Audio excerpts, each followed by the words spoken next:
Dear brothers and sisters,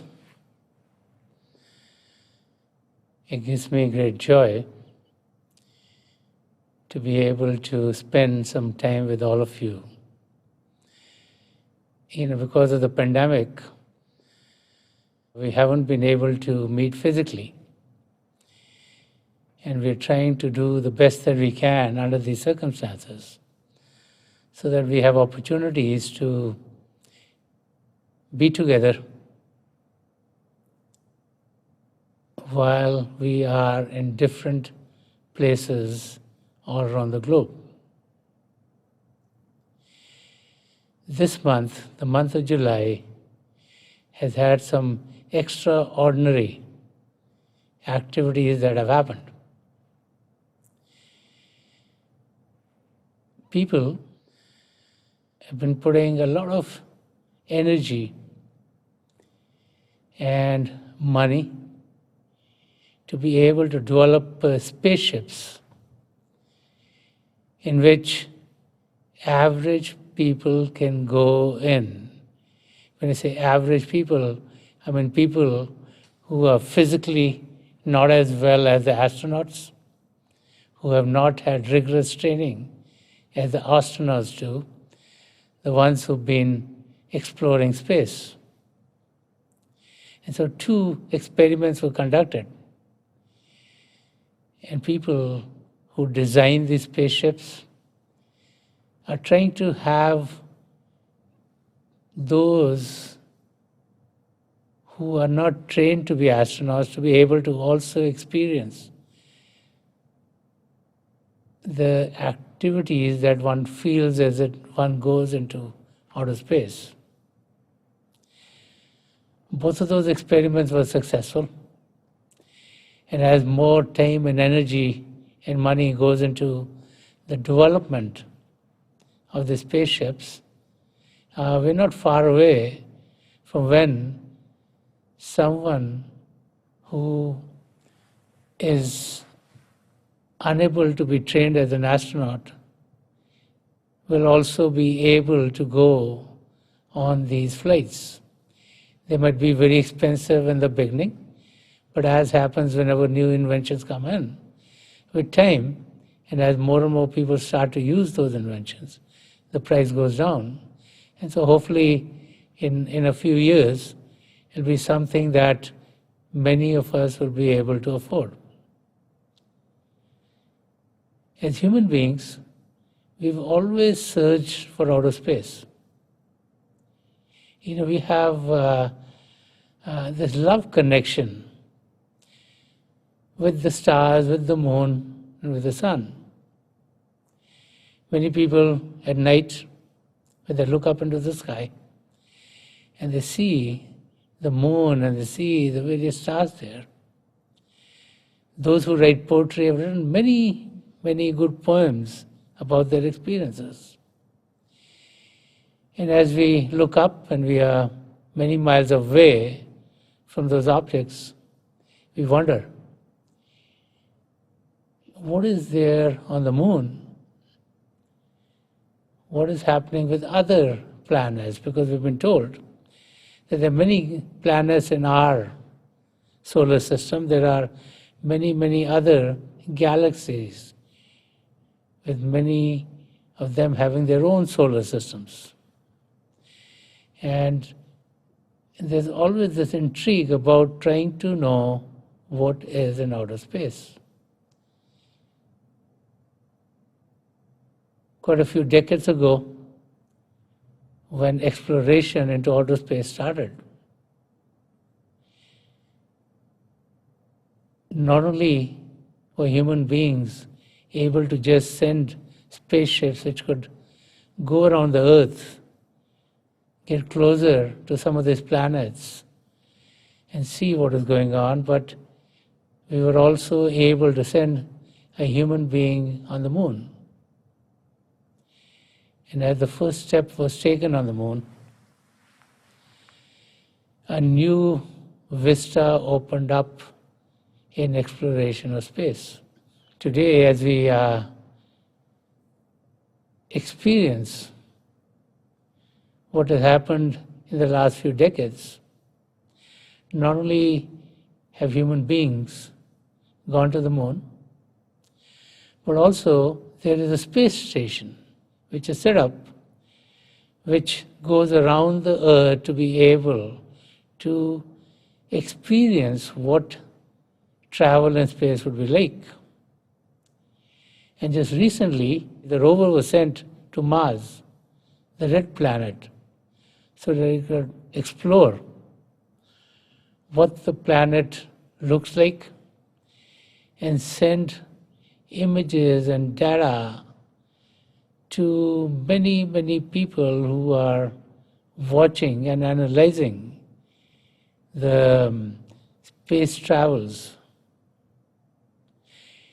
Many thousands of people are behind these programs. And in the centers from where they look at these spaceships going up, and we track how they can travel there and come back, we find that much about these planets is getting to be known by human beings. And there are scientists who are researching on what they find. The photographs that they take, the materials that they pick up and send back, the data which is provided through these travels is what makes us as human beings know more about outer space. So we honor the heroes who go on those journeys. Because when you explore something that you have never been to before, it is very risky.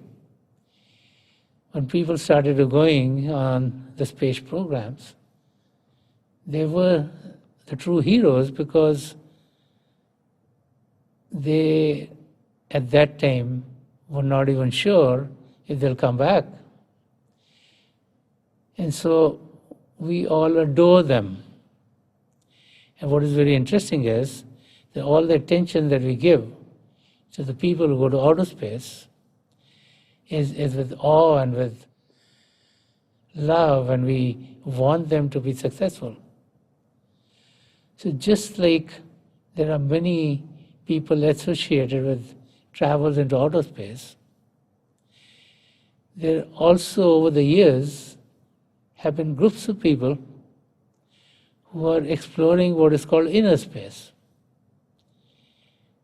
Just like when we look up into the sky and we see the sun in the daytime and we see the moon and the stars at night, and we wonder what our relationship is with those planets. Similarly, there is what is called inner space, one beyond our physical consciousness. Saints and mystics who've been traveling into inner space have been talking about this inner journey. This journey, which does not require a launching pad, it doesn't require all the money which is needed to be able to build the spaceship and to be able to track it and to be able to bring it back. It does not require one to have strenuous physical exercises. Because the space which is within ourselves, which needs to be explored, is what makes us experience our relationship with the Creator. As we dig deep within ourselves, we find vistas after vistas of spiritual energy opening up for us. The sights that we experience on the journey within are sights like we've never experienced before. The divine sounds that we hear on this inner spiritual journey are much more enchanting than any other sounds that we hear in this physical world. The launching pad is provided by the Creator. each and every human being is a launching pad. Because we all, through this physical body that we have been provided with all that is required for us to go on the inner spiritual journey.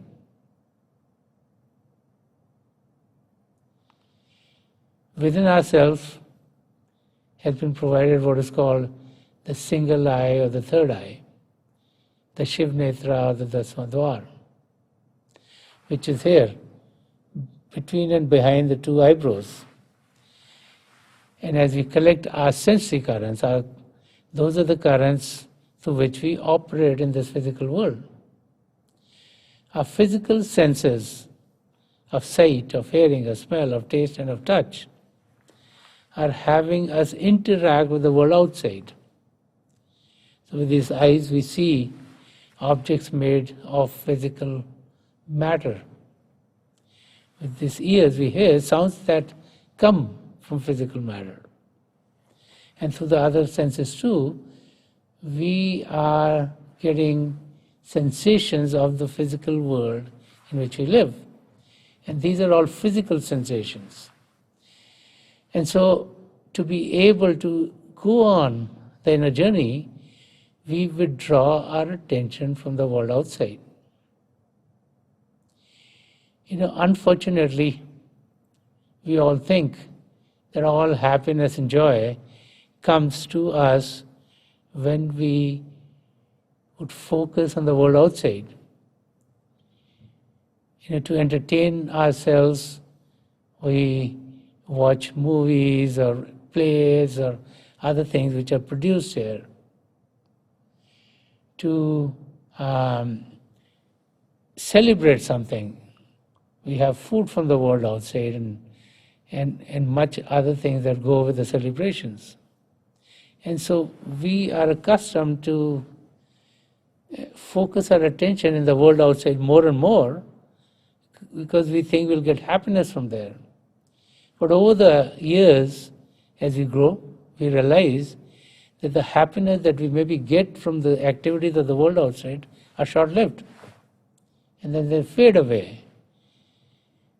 And our life is swinging like in a pendulum, which is going from one side to another. But to us it seems like it's the moments where there's happiness are very short, and times when we are not happy or we're not joyous are much, much longer. Because any joy of this world outside is only short-lived. But when we go on the inner spiritual journey, and when we experience the unfolding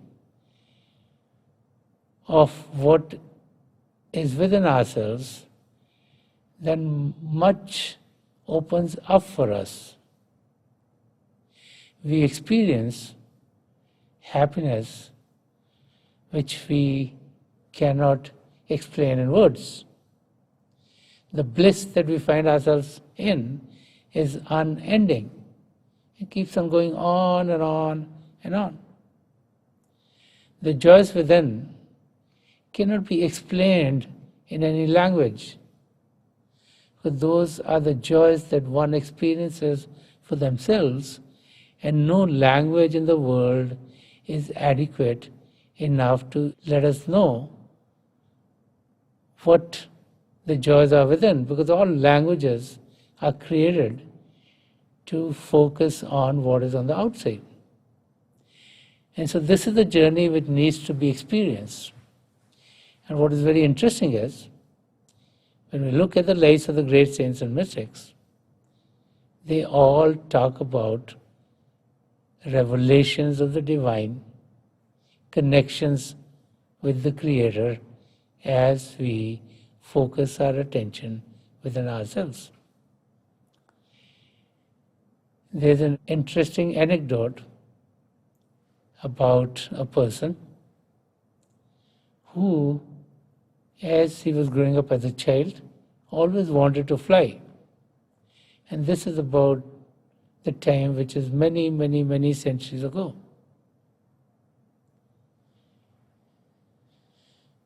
So as he grew up to be a young man, he wanted to learn how to fly. And wherever he went, he could not find anything which would help him. So he was told there's a wise old man in the community where he lives who can guide him. So he went to the wise old man and he asked him, how can he fly? So the wise old man is thinking, how do I get him off from flying? So he says, flying is very, very difficult to achieve, but you can achieve it if you practice for many, many, many years and go through a very, very difficult process. So the wise man thought that he would say, okay, that doesn't make sense to me. But the young man thought and said, I am willing to do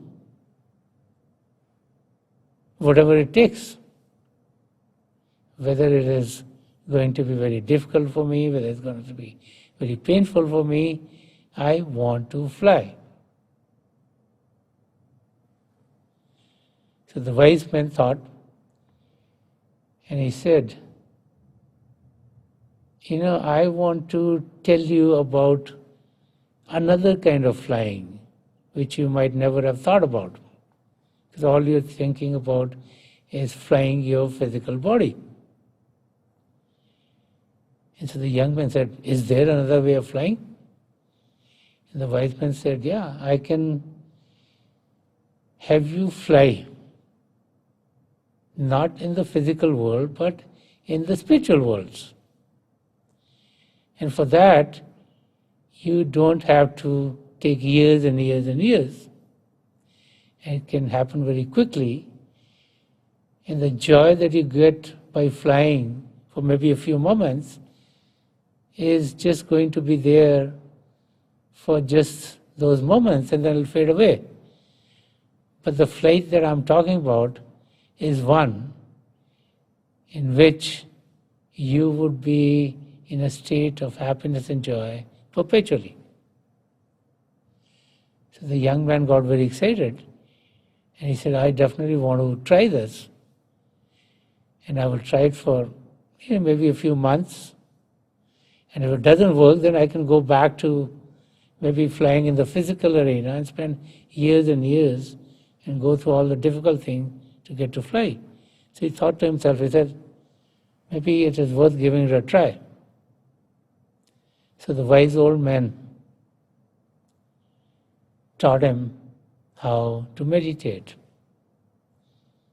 Because meditation is a means by which we go on the inner spiritual journey. So as the young man was taught to still his body, to still his mind, the young man started to practice the technique of closing our eyes, focusing our attention in front of us, repeating a name of the Creator mentally so that our mind would be stilled. And as the young man started to do this day after day after days, he started with half an hour and slowly, as time was going up, he started to experience the divine light and sound of the Creator, which is within each and every one of us. And as he got a flight to his soul, vistas after vistas of divine light and sound opened up for him. And as he experienced those, he found that his life on the outside started to get better. He was more courteous when he met others. He was more loving and caring. He started to experience that the joy that he got in helping someone else is much more than the joy that he gets when he gets things for himself. And so a change started to come in his life.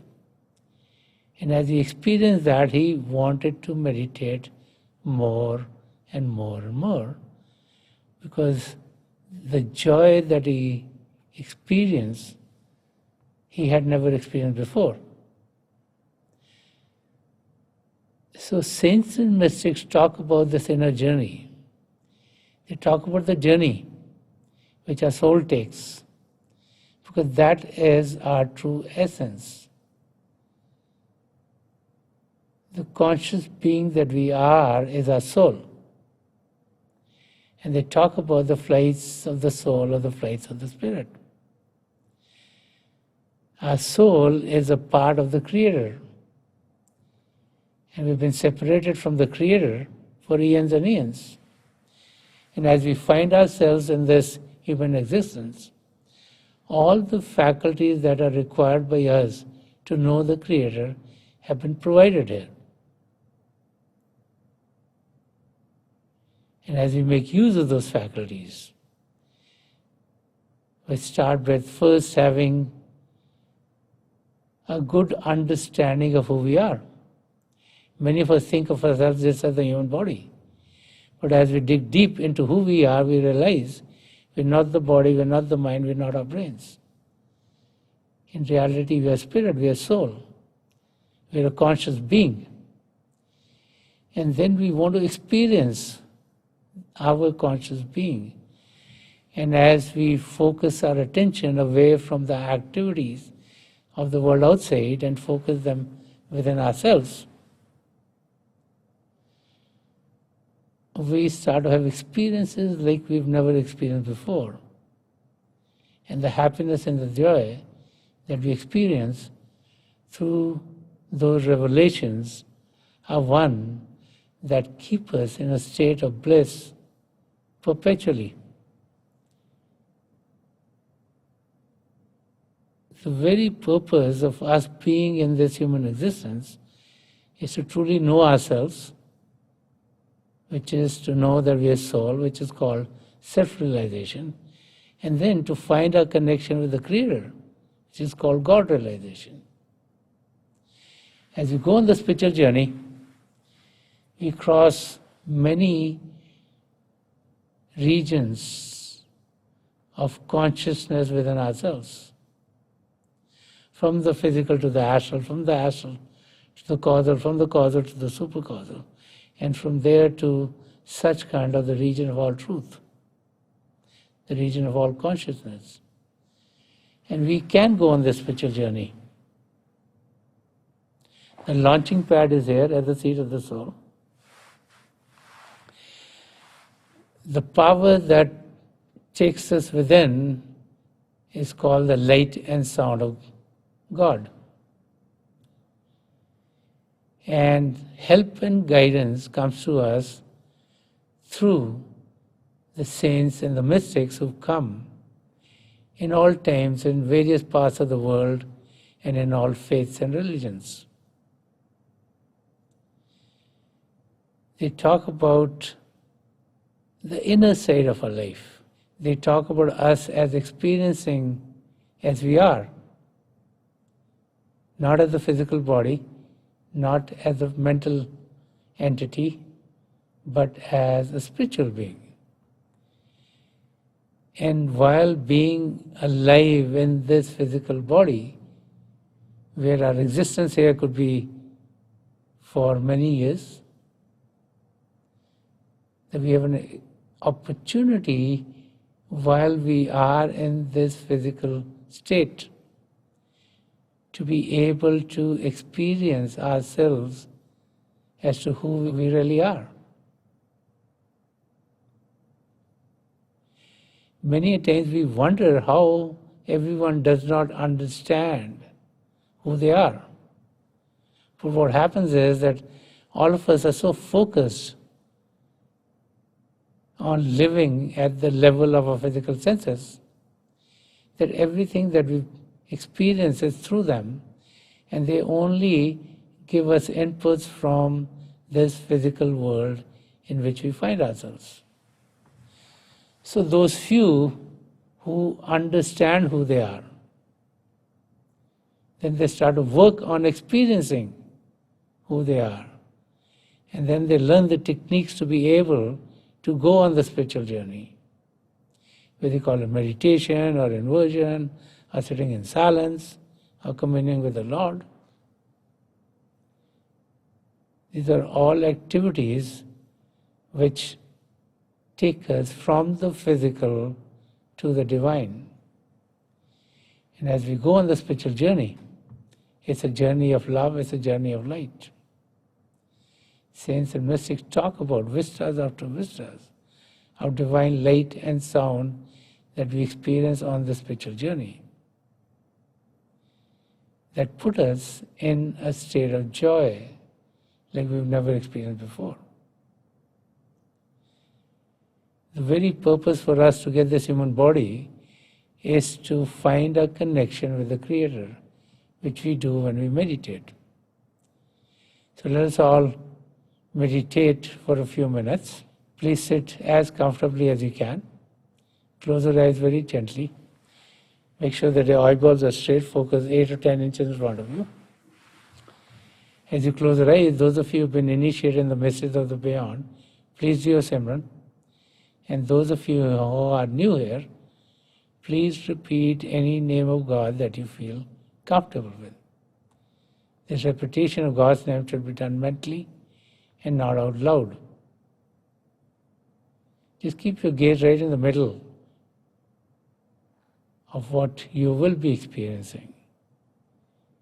It's my prayer to God Almighty and to the three great spiritual masters of the past century, Hazur Baba Savan Singh Ji Maharaj, Param Sant Kripal Singh Ji Maharaj, and the gracious spiritual master Sant Darshan Singh Ji Maharaj, to help each and every one of us connect with this divine power of light and sound within ourselves, so that we can experience ourselves as we truly are.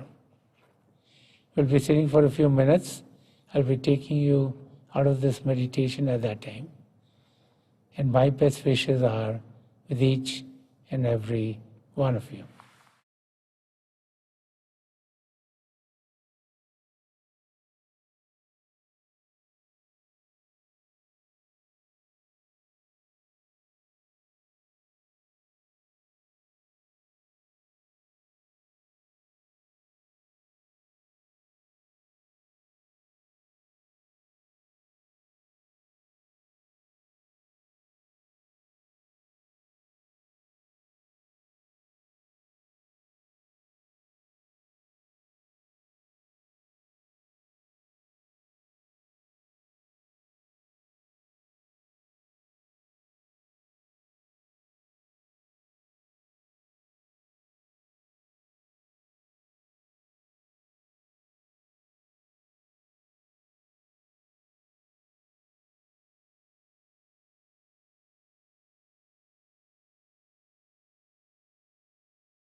Please leave off. छोड़ दीजिए जी.